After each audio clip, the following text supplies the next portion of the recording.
KBLA 1580 Santa Monica. I'm Bree Wood with BIN News Now. Kentucky Governor Andy Beshear said he's not received a response from Senator Mitch McConnell regarding concerns about the senator's health on CBS's Face the Nation. All he needs to do is call into this show for 2 minutes, or Fox News for 2 minutes, or do a video for 2 minutes to the people he's supposed to serve. But you know what? He absolutely refuses to do it. Beshear also urged Senate leaders to ensure members are capable of serving as McConnell continues recovery at home after a recent stay in rehab.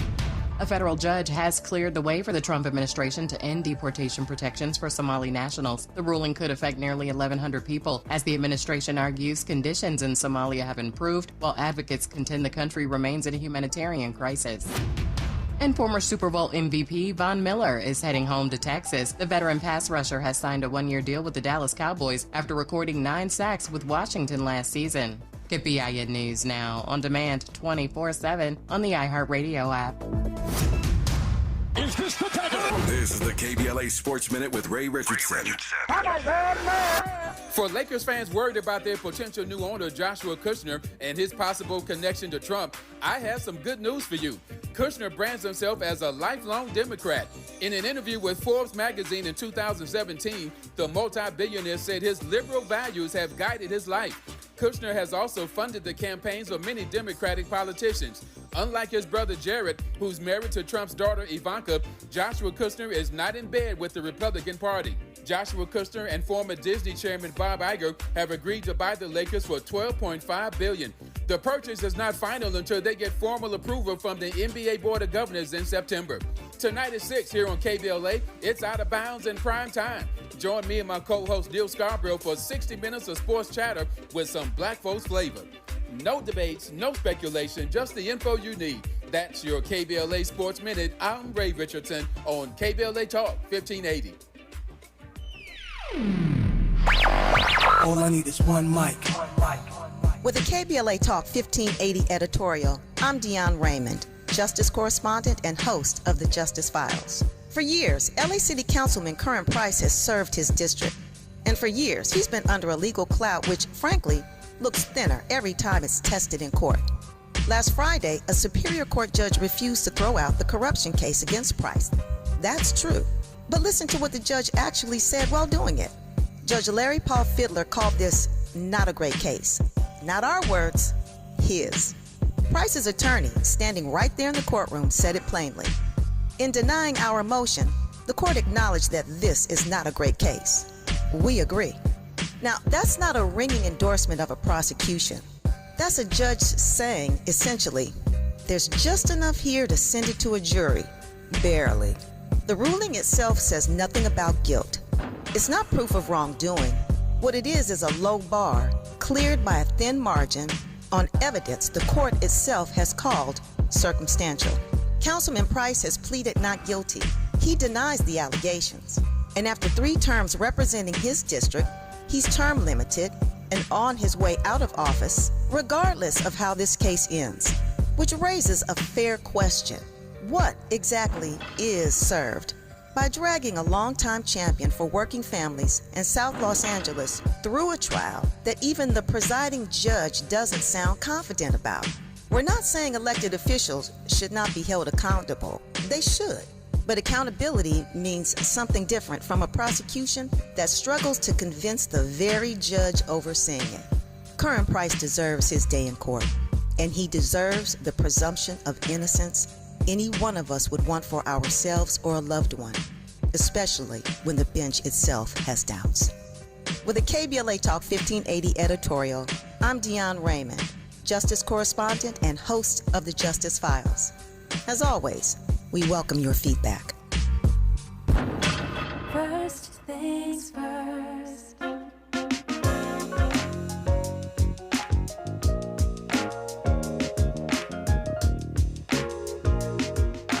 First things first, it's the DU General, Money P. I'ma put you up on the schedule, 6 to 9, 8 weekdays, not 2 and 7. We got a lot to talk about, so much to pedal through. Unapologetically progressive. Tune to KBLA 1580 to get the mess. We're your ancestors' favorite radio station. First black on talk radio, left side of the nation. Me and Dominique DiPrima go way back. Tag Smiley making sure the station stays black. Discussing all the issues in our community. We're hosted black and brown and others find unity. So let's talk about it. Maybe we can improve it. Digital underground, always down with the movement. So we tune in. The first things first with the queen of Black Talk Radio, Dominique DiPrima. Go sis. First things first.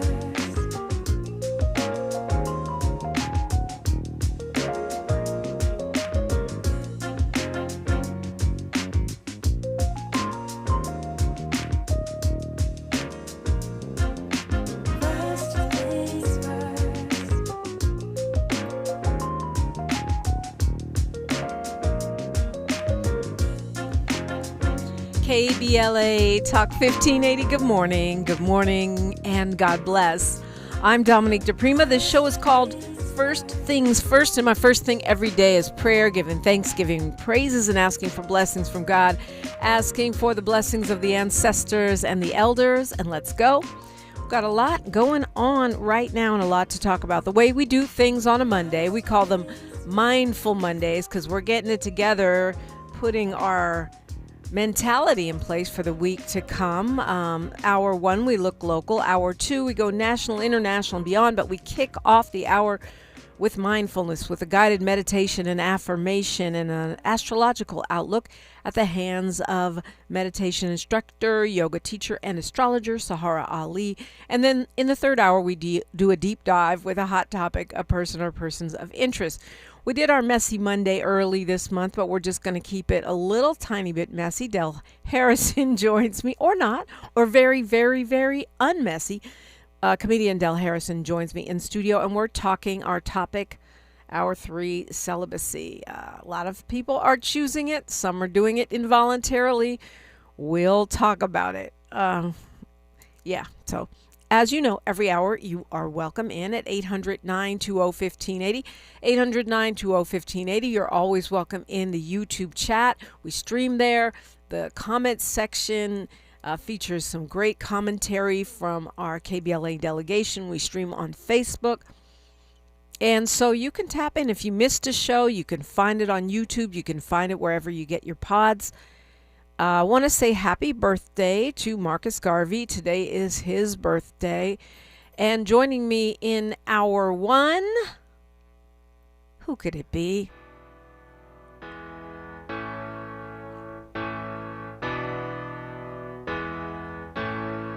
It was 7:45 on the line to greet the teacher, Miss Kathleen. First was Kevin, then came Lucy, third in line was me. All of us were ordinary compared to Cynthia Rose. She always stood at the back of the line, a smile beneath her nose. Her favorite number was 20, and every single day. If you asked her what she had for breakfast, this is what she'd say. Starfish and coffee, maple syrup and jam. She is the president of the International and Intergalactic Prince Fan Club. She's the director and co-founder of Black Lives Matter Grassroots and the lead organizer of BLM LA. She's also a professor at Cal State LA. Dr. Melina Abdullah. Yay, good morning. Now I feel good. I hadn't played my wake-up song yet, but Miles did. He sure Thank did. you. Yes, indeed. And we didn't know he was talking about 7:45 in the morning. But happy Monday to you. And it is a pretty happy Monday, right? I mean, from an organizing perspective, let's start off happy, not just with Starfish and Coffee, but time, place, and manner. Yes, time, place, and manner is the terrible restrictions that Cal States and UCs have been using for the last 2 years to discipline and prosecute not only students, but mostly students Also faculty and community. So it essentially limits free speech on campuses. And I know you've had Angel Marie Taylor on, Tiffany Willoughby Herard at UCI. They use time, place, and manner restrictions to justify her disciplinary action against her. And we're saying that shouldn't be, that the UCs and CSUs and colleges throughout this country have always been spaces of free speech and protest. And that is often uncomfortable, but that's how we won Black Studies in the first place. That's how we won voting rights. That's how we advocated for the end of apartheid and the Vietnam War and the ushering in of Black Power. And even Black History Month was founded as a result of activism on college campuses. And so AB 2551 is a step forward in advancing free speech on campus, which is under threat. And so thank you to everybody who called in. We were able to get the bill advanced out of Senate appropriations and onto the Senate floor. And so, of course, this is the bill that was authored by South Central Representative, South Central Assemblywoman herself, a former student activist, Jaque Raybin. And we still have more fight ahead. We have to get it past the Senate and past the Assembly floor. And we face some opposition. But but they do say appropriations is where bills go to die. So the fact that it made it out of appropriations is a big deal. I guess we still have to keep the pressure on. I mean, really, for those of us who don't follow every bill and every committee, the fact of the matter is that somehow over the past decade or more, we've allowed universities to modify the right to assemble, the right to protest. And that's unconstitutional. They have decided, you can protest, but only when, where, and how we say. That's not protest. That's recess. That's right. So most campuses now have what they call a free speech area, and you're allowed to be only in that area. You're not allowed to use amplified sound like bullhorns. We have cases on some campuses where someone handed out a flyer on the grass instead of on the pathway, and he was threatened. He was pulled and threatened with disenrollment for simply handing out a flyer on unpaved area. We have people who've been disciplined for putting flyers up on bulletin boards. We have a student at Cal State Northridge who was convicted of felonies for protesting against the ICE raids.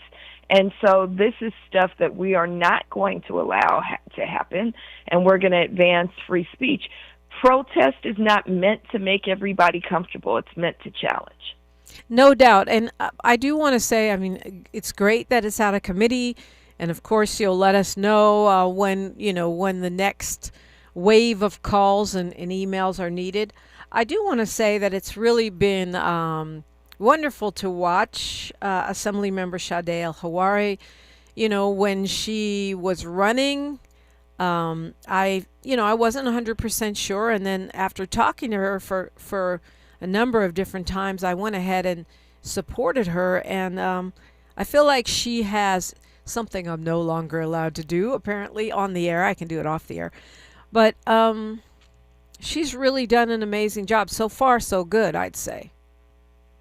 Well, let me say this. I was not a fan. I didn't like Jaque Raybin. I didn't dislike her. But, I felt like Baba Keeley was running for that district initially. And, of course, I'm going to rock with Baba Keeley. And I'm going, how dare anybody run against Baba Keeley, right? Didn't know her. That's loyalty right there. That's love. Yeah. Didn't know her, but I have grown to really respect her. And she was recently elected last week. She was elected chair of the Progressive Caucus. She is one who is not backing down. And that's what we want in our electeds. Remember, our job is not even to, I like her, so let me be straight. I like her now. I like her a whole lot now. I talk to her around these issues often. But we don't even have to like our electeds. If our electeds are willing to fight for us, that's what's important. And she has been willing to fight, and she's fighting on this and a bunch of other issues. And so I think that maybe at some point we could talk about what's happening inside the Democratic Party. In California, we have a supermajority, but it's a fight between the corporate-owned Dems, what they call the moderate Dems, or the moderate caucus, and the progressive Dems who are willing to fight. And so we have to say, I'm sometimes dismayed by the fact we have a supermajority Democratic legislature in California, and yet our legislature is very, very tentative to do anything that's actually progressive. Yeah. It's a fight that we're seeing really all over the country, but it's in a way it seems ridiculous in California because we do have that supermajority. Like in other places where Democratic Socialist candidates or progressive Dems who are not DSA are challenging these long-time calcified corporate Dems, it seems more appropriate, right? Even New York, even though New York is considered a blue state, but Cali, we have a supermajority, and so the supermajority that's not changing. Right, it's not going to not be blue. Right, and so the fact that the corporate Dems or moderates here fight so hard to maintain their power and keep out the progressive aspects of the party, to me, it's just kind of baffling. It is baffling. It's baffling that you have a Justin Pearson in Tennessee, a Justin, what is it, John? Who's the other Justin? Justin Jones. Yeah. Justin Jones and Justin Pearson out of Tennessee, where they face physical assault. They've been blocked from even taking their seats sometimes, and they're willing to fight in Tennessee, right?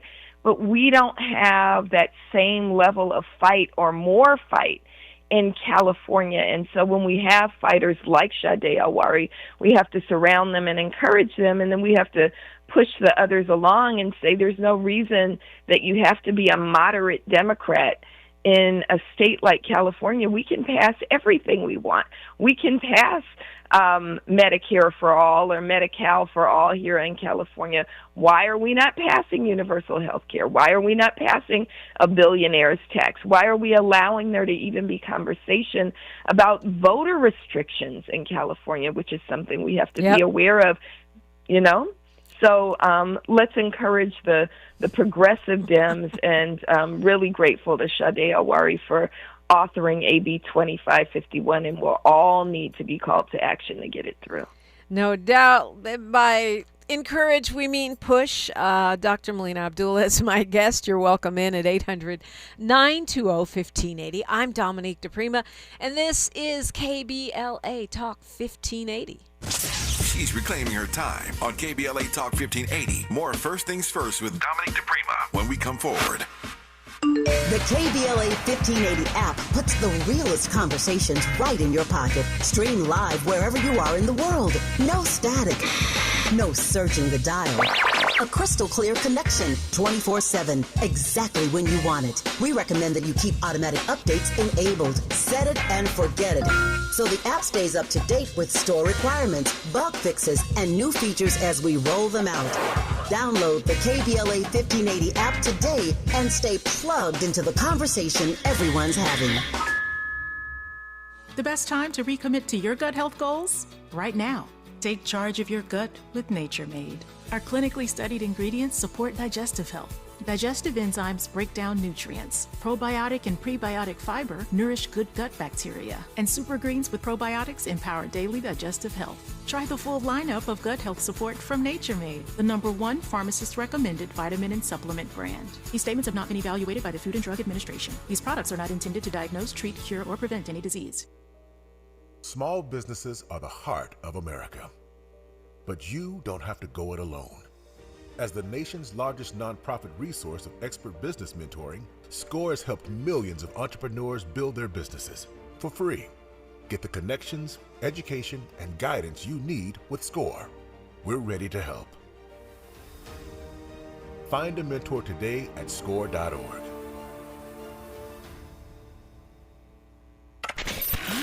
We've got a lot to talk about. I'm Reverend Gerald, the life coach. Is someone you love struggling with addiction and mental illness? Is improving your family's health important? Want to leave a legacy that your family can grow? Are you ready to enhance your perception of life experiences? Then wake up weekends at 7 a.m. with Urban Family Focus and get the wisdom, opportunity, resources, and motivation to live your best life. Join the conversation on Urban Family Focus Saturday and Sunday at 7 a.m. Unapologetically progressive. KBLA Talk 1580. We've got your black.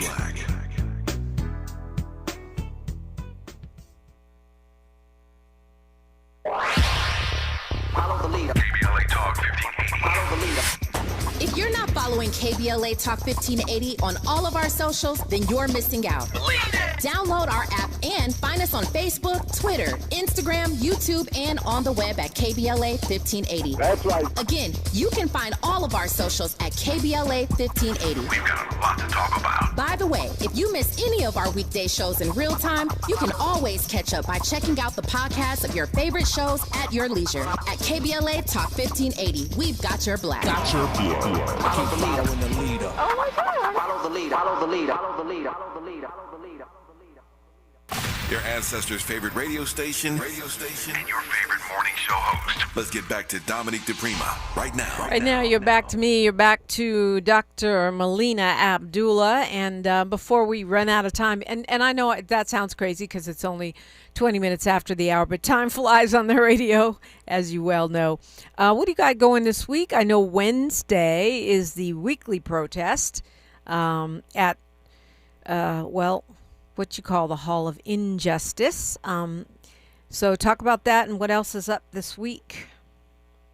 Sure, we got a full week, and of course it's Black August, so we kick it off this morning, and I hope everybody is plugging in as we do this YouTube study session with Black Power Media where we're going through Blood in My Eye. So I co-host with Kalanji Changa. This week we'll have Dr. Dylan Rodriguez from UC Riverside joining us to talk about Blood in My Eye by George Jackson, and that's every Monday on Black Power Media YouTube. Then on Tuesday morning at 9 a.m. we will be at the Police Commission meeting. That's 100 West 1st Street.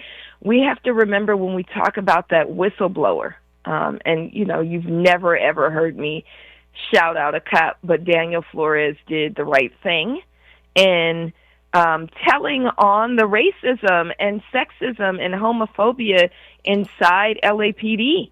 And what we're doing is showing up at Police Commission meeting and asking why Jim McDonnell is allowing the rampant racism, sexism, and homophobia to take hold inside the hiring practices of LAPD. We're also reminding the mayor that she has the power to fire this absolutely terrible police chief. People can sign that petition at tinyurl.com/Fire McDonnell. That's Fire McDonnell, Fire McDonnell.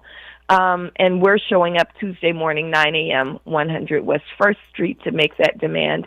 Wednesday, and Baba Keeley would go every Wednesday, but I won't do him. Every Wednesday we protest outside the district attorney's office, and Nathan Hochman continues to prove himself to be the devil that he is. And again, he is choosing to prosecute Daniel Flores, the whistleblower inside LAPD who told on them for the racism, sexism, and homophobia. He's prosecuting him with 16 felony counts, up to 13 years in prison. He is not prosecuting the racists. He's not prosecuting the sexists. He's not prosecuting people for the hiring practices. He's not prosecuting the cops who killed Christopher DeAndre Mitchell, or the cops who killed Brendan Glenn, or the cops who killed Niani Finlayson. Who he is prosecuting is the whistleblower. So we'll be standing outside the Hall of Injustice, his office, every single Wednesday. Please join us. We're going to stand this Wednesday with Dignity and Power Now as we uplift Black August. It's still Black August, so we want folks to join us. We got drumming, we got donuts, and we got good people. Again, that's Wednesday at 4 p.m. And then on Saturday at 4 p.m., we are getting on the bus for Jaque Raybin. And I don't know if I haven't talked about him on the show, but Jaque is a young artist who was killed on January 22nd of this year at a mall in Riverside. And San Bernardino County sheriffs came and shot this young man as he was running away from them, shot him in the back, shot him again after he was down, handcuffed him after they killed him, and then have been trying to drag his name through the mud. Last week when his family was protesting, the sheriff threw letters at them saying that they're going to be prosecuted for protesting and that they're going to find out who they are and where they live because they have flat cameras, and they're using the flat cameras to identify all the protesters. So LA is going to ride for Jaque on Saturday. You can get on the bus with us. We'll feed you, and we'll go out to San Bernardino and protest. Or actually, we're going to Riverside. We'll protest with the family for Jaque. So we want everybody to do that. And then lastly, every Tuesday afternoon, we protest for Brian Bostic at Inglewood City Council. So we want folks to come out to Inglewood City Hall on Tuesday at 2 p.m. So it's a busy week. And we get purpose out of protesting, right? We don't have to let the world go the way it's going. Yeah, just a few follow-ups here before we run out of time for this half of the hour. When you talk about the meeting up to go and protest on behalf of Jaque Raybin, that's 4 p.m. What time are people meeting? And where? Yeah, we're getting on the bus at 4 p.m. Okay. at the One United parking lot. So, but we want people to sign up because we're not just letting everybody on the bus, right? Oh, I gotcha. Okay. So they should sign up. Where do they sign up? tinyurl.com/bus for Jaque, and Jaque is Jaque. tinyurl.com bus for, all spelled out, BUSFOR, Jaque, JAQUE. Imagine killing somebody's loved one and then throwing stuff at them because they're upset that you murdered their loved one. It's mind-boggling that human beings can behave in that manner. Human beings who also have loved ones, you would imagine, would understand that people would be upset when their loved ones were murdered. Unfathomable.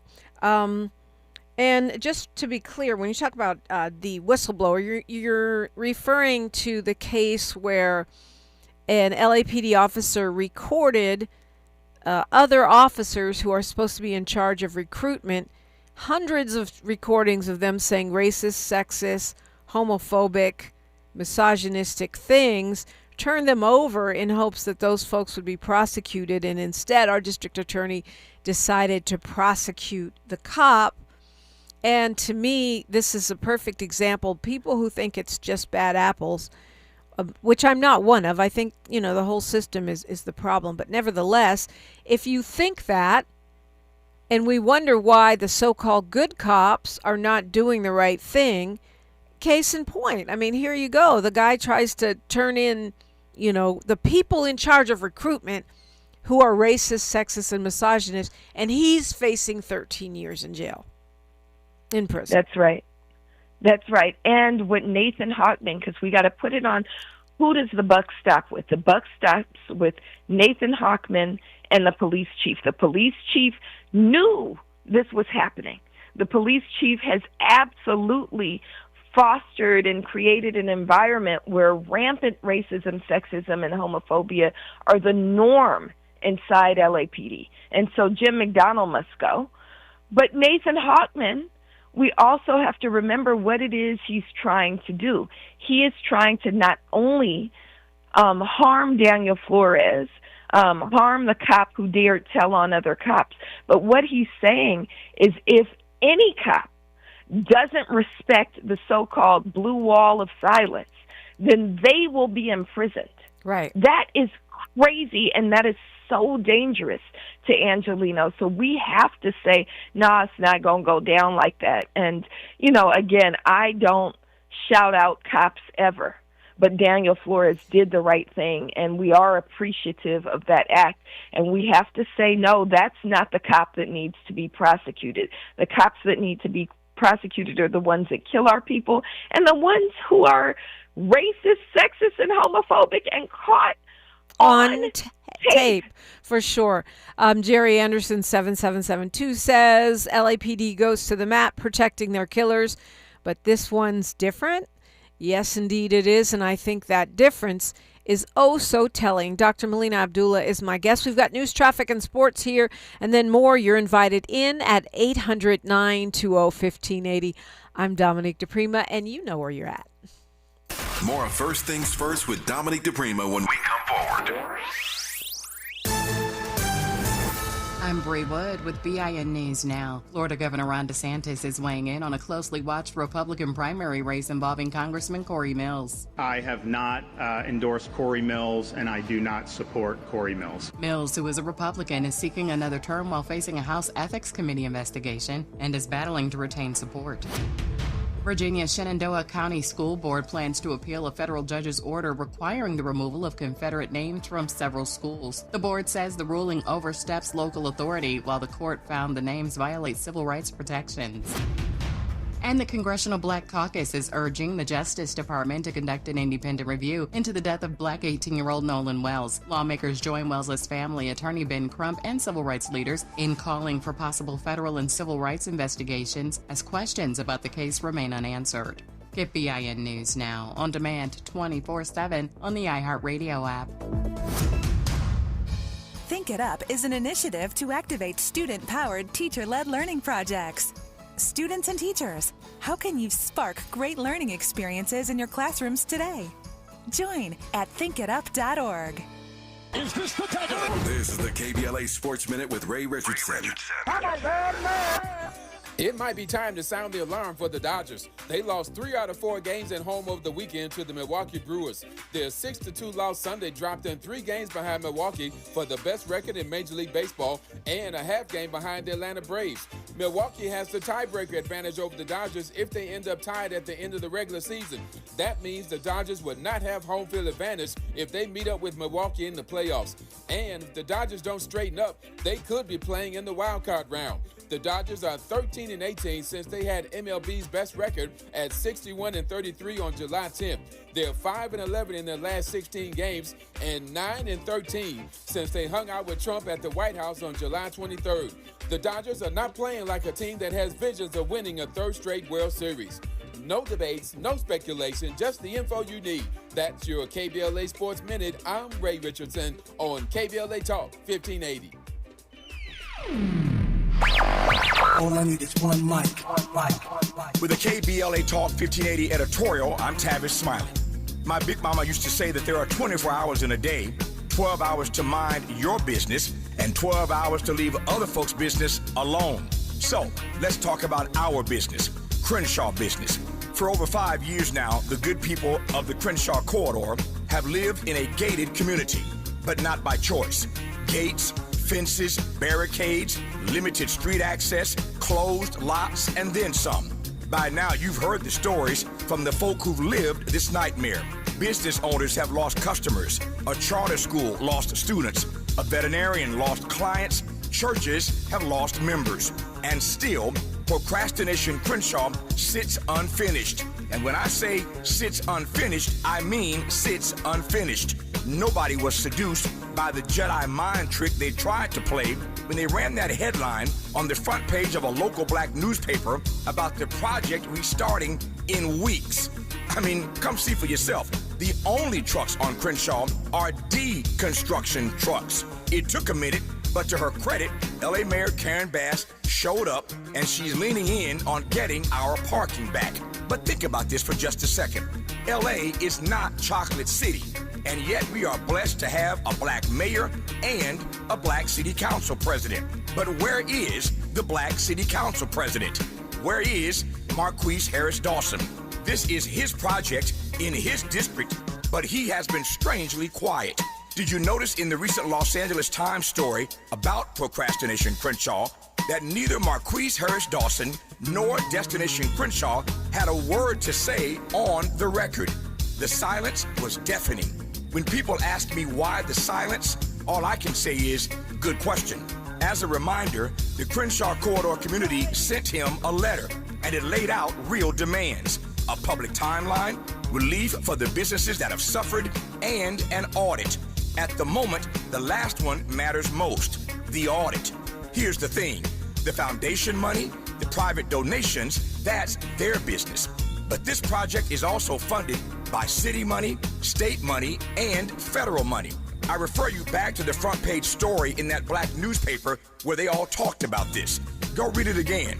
In any event, it's your money. And when public money goes into a $100 million project that still sits unfinished, the public has a right to see where every dollar went. Contracts, budgets, payments, schedules. That's not too much to ask. Again, it's your money. Our letter gave Mr. Harris Dawson a deadline, Friday, September 4th, to respond. The clock is ticking, Mr. President. 12 hours to mind the public's business. And this is one of them. With a KBLA Talk 1580 editorial, I'm Tavis Smiley. As always, we welcome your feedback. How do you want it?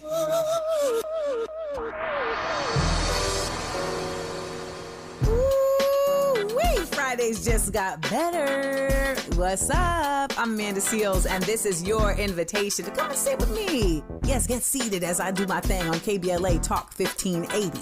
We're talking noon to 2 p.m., then back again 4 to 6 p.m. Same day, same station. Bring your opinions, because you know I'm going to have mine. Bring your questions, because you know I got answers. And bring yourself, because, baby, we want you to be authentic at all times. Fridays on KBLA Talk 1580. I'll be waiting.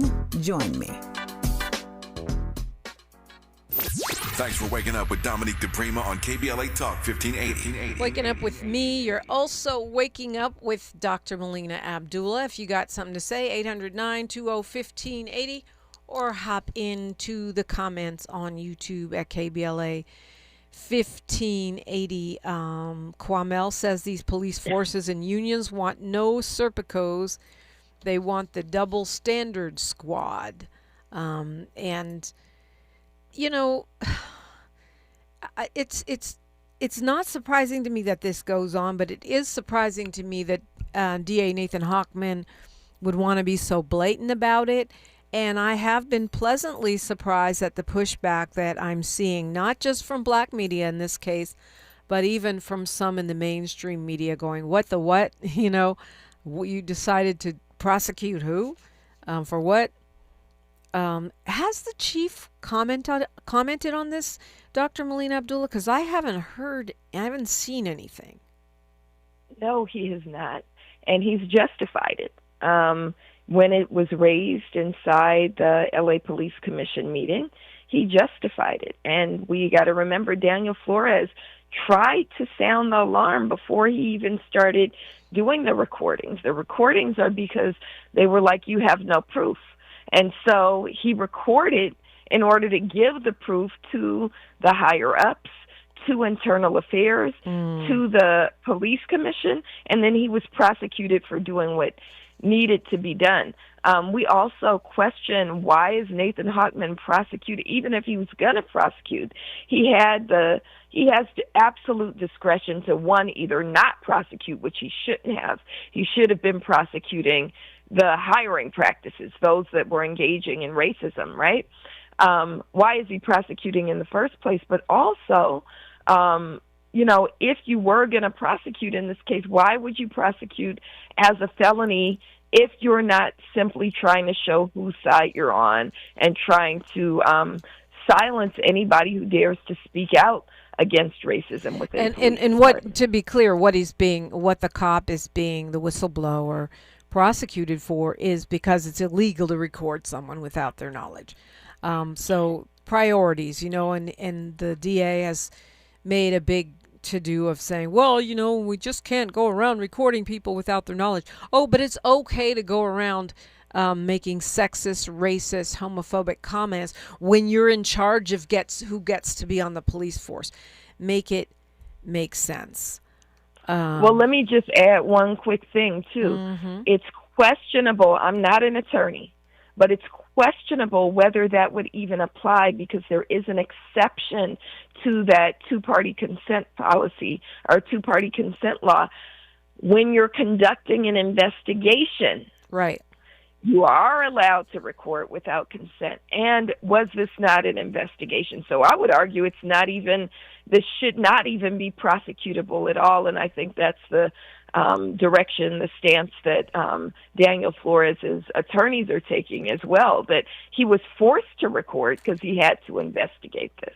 Yeah. By the way, that investigation, I think, is only for law enforcement. I don't think you and I can just be, well, I was investigating my ex. Your boyfriend, right? I'm investigating this man to see. Yeah, I don't think you could do that. Oh, yeah, I learned something really crazy this weekend, Dr. Melina Abdullah. And I'm not quite sure why I'm telling you this, except for that I think you're crazy enough to appreciate it. Do you know that you can order on Postmates, you can order raw rattlesnake or what? Raw rattlesnake or rabbit? Well, I've eaten. So my family's from Beaumont, Texas. Rattlesnake is actually delicious, as is rabbit. Oh, Lord. But I'm mostly a vegetarian now, so I wouldn't actually order that on Postmates. But well, I mean, I've had rabbit. Sorry, I thought it was nasty. But, I mean, we call ourselves a big city. I keep telling y'all this is the country. I'm gonna go on DoorDash and order me some rattlesnake. You can get it raw. Rattlesnake is plentiful right now. Yeah, you might not need to go on DoorDash. Just go up to Kenneth Hahn Park with a hoe, and I mean the kind that has a handle. Yeah, because I don't know. You could go hunting rattlesnakes right now. Anyway, I digress. The opening statements are today in the trial of who killed Tupac Shakur. I guess that's the tagline, and it does feel like a production. You knew him. I think, I know you knew Tupac better than I knew him. People think that I knew him really, really well because he put my clip on the album, and I did know him, but I think you knew him much better than I did. You guys were actually pretty good friends. Yeah, he's one of my most important people in my young life, and I don't talk about it much because I feel like his spirit tells me not to talk about it much. But people who know me from when I was young, they know how close we were. So how are you feeling with this trial happening? They're going after Keffe D, Dwayne Davis, saying that he ordered the 1996 shooting. Of course, Davis has been talking in the press and in his own book and on social media, so they're going to use all of that stuff. His defense is saying he didn't write the book. I don't know. That doesn't seem like a good strategy. I don't mean to laugh at him, but, I didn't write the book that says by me. He says he's innocent, didn't kill him. And Miles and one other artist that we had on were saying that it feels very suspicious because of the timing, right? The 30-year anniversary and all of this sort of stuff that has a promotional feeling. Is that accurate? Was that an accurate description of what you said, Miles? Yeah, 100%. I mean, we're coming up on the 30-year anniversary of his passing in 2 weeks? So, September. A 2-week trial. Let's see what polymarketer like Kalshi says about, taking a side bet on when they wrap this trial up. But it'll probably be right around the time they can, like you said, marketing, that's the promotion, that's the great way to look at it. But right around the time of his 30-year passing anniversary. Let's see if everything's wrapped up right around then. As a friend, how are you feeling about it, Melina? I think Miles is right. It feels like a production, and nothing that happens will bring him back. And so, that's where I am. I'm honoring his spirit, and nothing that happens will bring him back. And my prayer, we went to Costa Rica a couple weeks ago. There were rumors. So fun. My prayer is, I hope he is. I hope every conspiracy is true. And I think what I shared with you, if he is alive in Costa Rica, then I'm mad. How come he hasn't called me? You did say that. I was like, well, how would he know we were here? And how would he? But yeah, I mean, there's rumors that he's in Africa, Costa Rica, Cuba. Right. And I did meet a guy in Senegal that looked a lot like Pac. I was thinking about, trolling everybody and sending back pictures, but I thought, no, that would be mean. That would be too Pac of me to do that to y'all. But I mean, I hope they are true, but I don't believe that they are true. And I don't know. I'm happy that that his name is still in our mouth, not just for this trial, but for his music and his impact. I don't know that I would have predicted that, 30 years ago. And it's international. I've seen Tupac graffiti and T-shirts and such all over the motherland. And the young, I was in just around, but I was in Atlanta last week, and everybody had on Tupac shirts. And I love that. I love that the young ones know who he is. They haven't forgotten. I love that we won't forget. And we continue to say his name. They say when you speak the name of, he's now an ancestor. When you speak the name of an ancestor, they continue to live. So we do speak his name. We speak his name, Tupac Shakur, and we have to remember, what is it we're uplifting? We are uplift the best in him, right? When we uplift the best in who he is and who he was, what he brought to art, but also what he brought to resistance and brings to resistance. Let's continue to lift that up. Yeah, that's well said. I personally believe, and I wonder what you think about this, that when Tupac was murdered, we know that he was leaving death row. We know that he was on his way back to the Bay Area. And I feel like he was doubling down on his roots from the Black Panther Party, and that he was really looking at building power, building Black power with his own organization and his own business label / empire. That's what I believe when his life was cut short. Yeah, I mean, absolutely. There's again, I'm not going to go into everything, but, we were very, very close, and we had lots of conversations about what his trajectory, what he saw for his own life, and his intent in how he moved. And I think he was scary to a lot of. We got to remember that Tupac wasn't scared to fight. What was his trial about in New York, right? Tupac wasn't scared, and I think he inspired and was able to speak to us in ways that you can only do through art. And so art was something that he used to speak revolution. And we have to remember that that's a way to awaken folks to our own power. And I think he was very conscious. I know he was very conscious of that. Paul says both of his daughters wore Tupac shirts on the regular. And E.C. Courtney says, I love rabbit with biscuits and gravy. Well, maybe I just haven't had the proper preparation. Okay, so far, no. Does not taste like chicken. 800-920-1580 if you got something to say. When we come forward, Dr. Melina Abdullah, I wonder if you would mind putting on your professor hat and talking a little bit about Black August. It's KBLA Talk 1580, and we do have a lot to talk about. Where the overlooked become unmissable, this is KBLA Talk 1580. What's good, KBLA delegation? I am Miles Lowe, and I'm excited to be joining the weekend lineup right here on KBLA Talk 1580. Join me every Saturday at 12 noon for the Do Better Show, where we get into the world of tech, AI, the creator economy, navigating your mental health through it all, and have conversations with founders to find out how real people are making real money right now. It's not a course, not a subscription. Class is in session every weekend, live on the air. So if you knew better, you do better, right? So let's make a better you. The Do Better Show, every Saturday, 12 noon, and replaying again at 7 p.m. right here on Unapologetically Progressive KBLA Talk 1580. We got a lot to talk. Just in case you missed our Procrastination Crenshaw Town Hall. Seriously speaking, every Saturday when I hear the program about Altadena and how it may not come back, that's happening to us. This is the largest land grab since the gold rush in California. We have an EDD property, 59,000 square feet. Our elected representative determined that she should write a bill that would declare it to be surplus. So now guess what we're getting? Affordable housing. So I hope that we can start listening to one another, because there is a domino effect. If you don't care about us, guess what? We won't be here, and then you won't be here. Not letting them get away with anything. We're KBLA Talk 1580.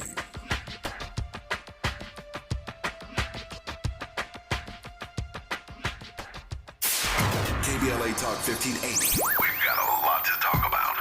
KBLA Talk 1580, connecting you with services and solutions. These are hard times for housing in America. Too many in our community face barriers to safe housing, behavioral health care, and affirming spaces for healing, particularly those impacted by poverty and stigma or incarceration. Rooted in South LA, Ahmad supports impacted communities through housing, wellness, and leadership development. Ahmad provides culturally responsive, peer-led support from transitional housing and mental health services to leadership development and youth empowerment. They offer safe, affirming houses for youth, transgender women, and formerly incarcerated individuals. Therapy and peer support with a focus on healing trauma in Black communities. HIV prevention and care, free testing, education, and wraparound services for whole person wellness. Standing in the gap with health, housing, and hope. Reach out to Ahmad Institute at 323-569-1610. That's 323-569-1610. Or visit amaad.org.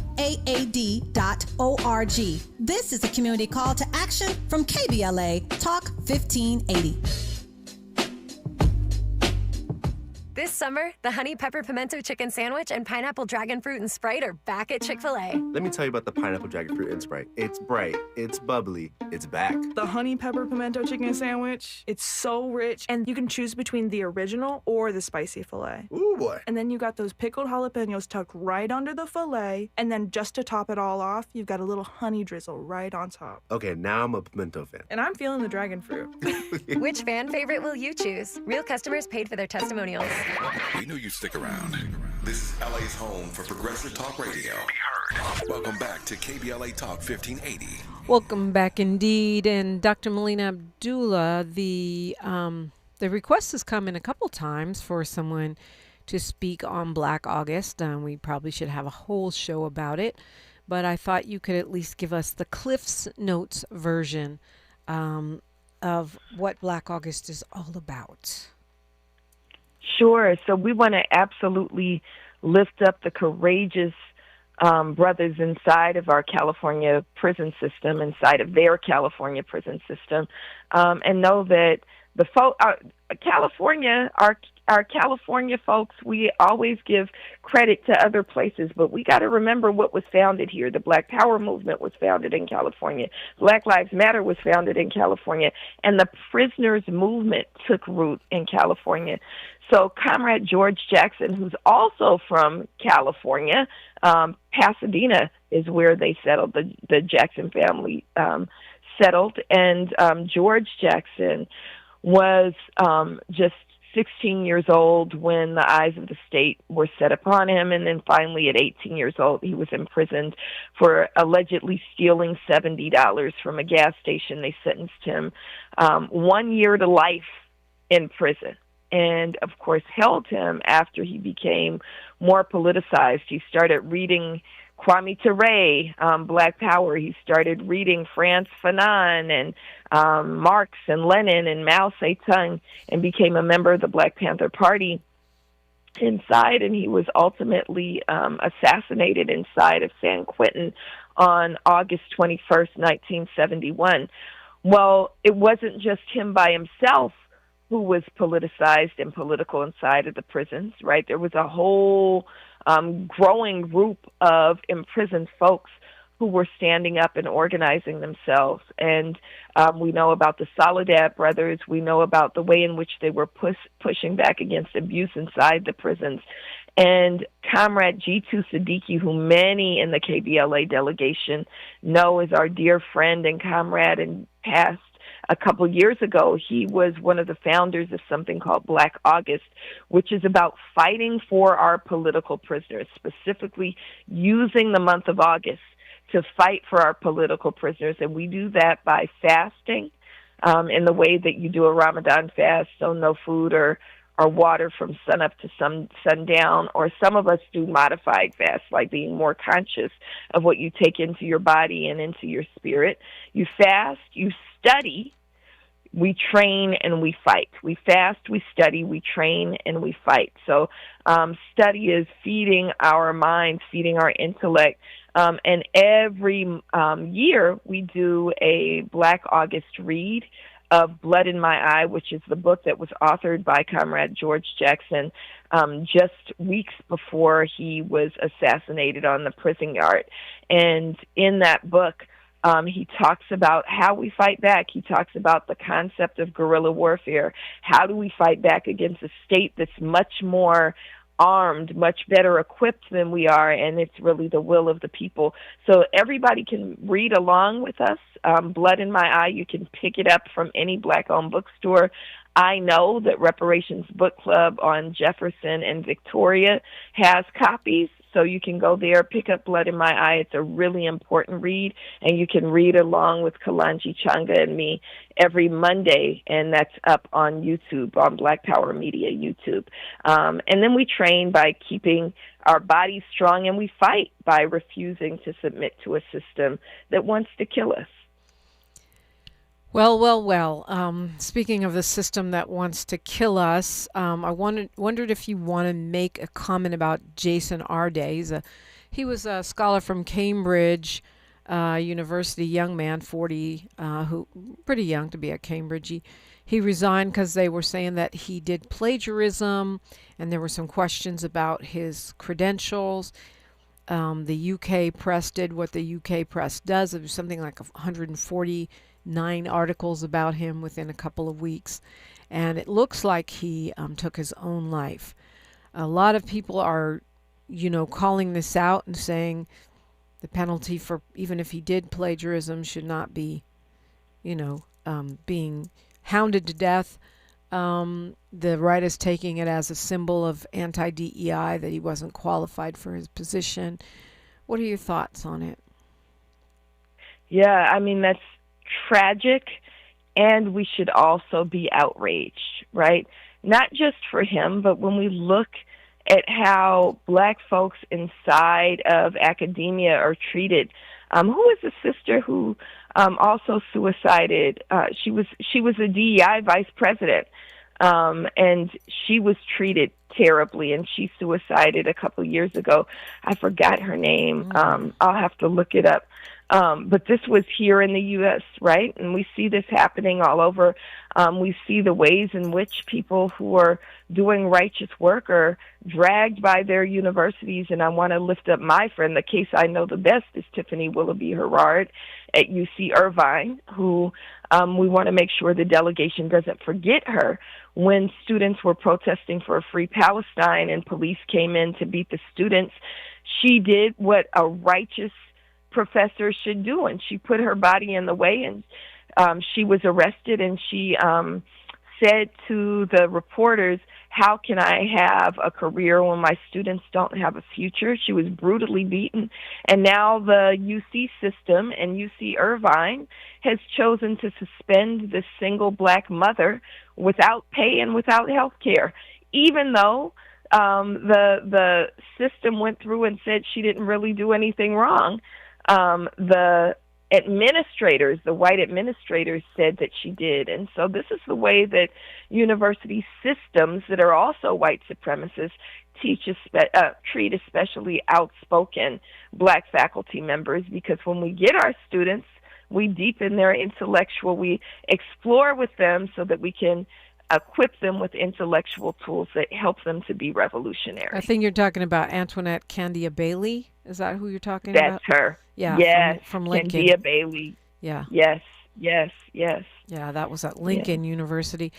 So not anything new. Just a minute here. Remind folks, time flies in the mornings on the radio. Dr. Melina Abdullah, remind folks where to find you and the work you do and tap in. Sure. BLM Grassroots on all social media, BLM Los Angeles on Instagram for local stuff, and watch the Free Carmelo hashtag. There are hearings for Carmelo Anthony on the 19th and 20th in Texas, which we plan to be there for our young brother. Well, so much moving. Dr. Melina Abdullah, that same day, the 19th, I think there's something for Carmelo Anthony. They're also doing something for Erskine Jenkins. Erskine Jenkins, right. And there's also something for the young man from Mississippi who went out on a boat with his friends, Nolan Wells, and so-called friends, and never came back. So a lot is happening on August 19th. Definitely not a day to be doing nothing.